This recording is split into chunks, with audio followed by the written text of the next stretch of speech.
So hi అండి. So Uzbekistan MBBS గురించి అడుగుతున్నారండి.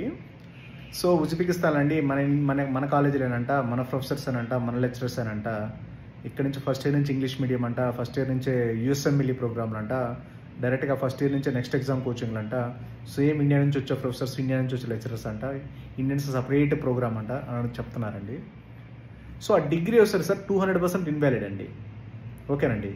సో అది మాత్రం ఎందుకంటే యాజ్ పర్ ఎన్ఎంస్ రూల్స్ ప్రకారం ఏంటంటే not only the Uzbekistan, A country అయినా సరే అలా మన ఇండియన్ ప్రొఫెసర్స్ అక్కడ కాలేజ్ జస్ట్ ఓ బిల్డింగ్ తీసుకుని అక్కడ మన ప్రొఫెసర్స్ని రిక్రూట్ చేసుకొని, మన లెక్చరర్స్ని రిక్రూట్ చేసుకొని మన వరకు కాలేజీలు, మన వరకు ఎడ్యుకేషన్ ఇప్పిస్తే అది 100% డిగ్రీ ఇన్వాలిడ్ అండి.